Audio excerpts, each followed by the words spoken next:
more kids and found out they didn't have textbooks. So I considered it to be a real issue. And then I had all of the textbooks audited to find out there were an awful lot of textbooks that people were saying they needed that equaled an awful lot of money. And to be real honest with you, I don't think that I was able to get the support I needed from my, colleagues to really push that home initially. But we did finally get enough money in that budget to make that happen. And I'm not going to get into all this because I really came here to talk about two things. We have a budget that was defeated, and we understand that the Township Committee undoubtedly has some say in the way in which, we spend this money or how it is that, how much money we have. I believe that what's paying me the greatest is that in all these years, the things that I've advocated for, I ran on the platform of safety for all kids. No one can ever say here or even in the audience, and I've caught flack in my own community, that I ever said that kids should be taken off the buses and have to walk through the hazardous streets. Never said it, has never come out of my mouth. I have always advocated that all children be treated fairly and that kids are safe. But when I sat down and saw a budget that had to be cut, be almost 100% cut in the public school sector, I was more than appalled. I could not believe, I understand it had to happen, but there were other options, and to no avail, despite multiple attempts to share these budgets, come up with one that made more sense, that was equally shared across this entire town. No one saw that as a good idea. So when I was forced to look at this as why in the world are we going to come up with this budget that just affects public education? And needless to say, it's injustice. It's beyond unfair. As I said the other night, I had gotten to the point of saying that it was borderline criminal, that a budget could adversely affect only one sector of the community and no one even care. So I just want to close with I'm usually not at a loss for words. I've been swimming upstream for almost 9 years. I'll be honest with you. I'm tired, but I'm not going to go away. I still have 2 children in those public schools. I believe you heard the parents, not just me as a board member, you heard the parents. All they're saying is, we understand, but we want it to be shared equally and evenly, and right now, that is not happening. And I have to tell you that the last thing that I want to share is that I am appreciative that we got new board members. I'm appreciative of all the board members, but I was very unappreciative that despite the way dialects should go between boards and committees, that I had individuals come in and try to give me a budget after the Finance Committee had presented several budgets that I felt the Township Committee could have looked at that were fair. None of those budgets were considered. But we as a community are supposed to swallow that a budget has been created that will just completely and totally treat us unfairly. Nearly 90% of the cuts or more will come from public education. That's injustice.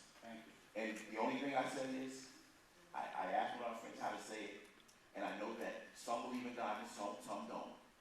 But I do know this. I might not say the phrase right, but I'm going to say it. Halakha. Yes.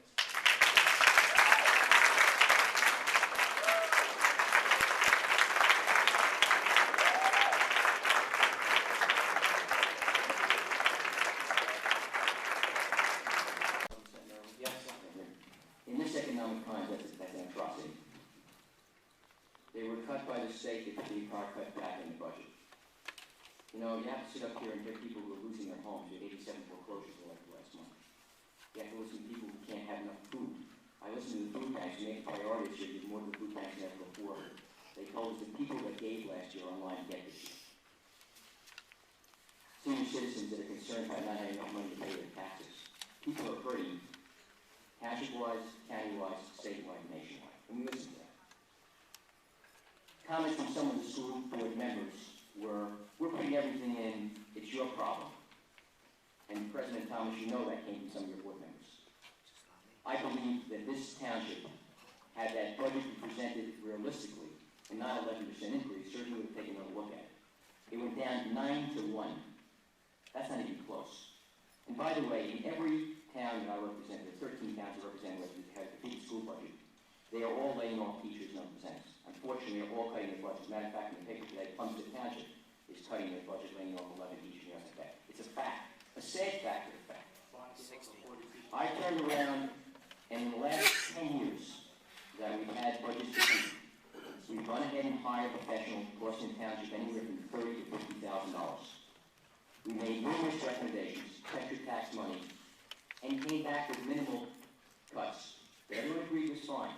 The fact that there aren't school books there, that children aren't being educated, was never cut by this township committee in all those years. Budgets were not gutted in all those years. You got 99% of what the school board wanted they got. And every time we turned around and cut the budget, we asked one question: will this affect the quality of education? And the president knows, and every year prior to this, they said no, it would not. We all agreed to it, we did minimum cuts, and we went forward. People are hurting. People have turned to us and said, help us. We've gone through a very tough budgetary period. Some of you should have been here through the mayor's meetings with the EMS services, dealing with those cuts. And some of the people that spoke tonight were the same ones that condemned us for those cuts that night too. We are bringing in the zero budget here in the township. It is not easy, considering the fact that we lost $1.2 million in state aid this year, $750,000 last year, and $750,000 the following year before that. And the amazing factor is, we're able to do it, is we're having no increase in the tax base. In other words, we kept the same amount of money we had last year, less money we spent last year, we're spending this year. And that's a tough thing to do. And we're in tough times. We went to the school and said, basically, take a look at it and come back to us with where you feel, instead of spending $30,000 or $50,000 on some outside person coming in, tell us where to cut. This is what they came back with. And it is not this one year that created the book shortage. It is not this one year that created the problem in education. This has been the problem there last year, the year before, the year before, the year before, the year before, the year before. This township committee, and some of the members are here today, when the school board misappropriated $3 million, went to the state and got it. And we kicked in $1 million to the township. And then the following year they did the same thing. There's a history here of lack of trust with the school board.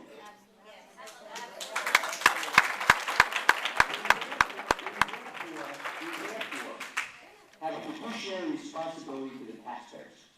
And very honestly, I think that we have no alternative. And certainly, I will vote for this budget cut.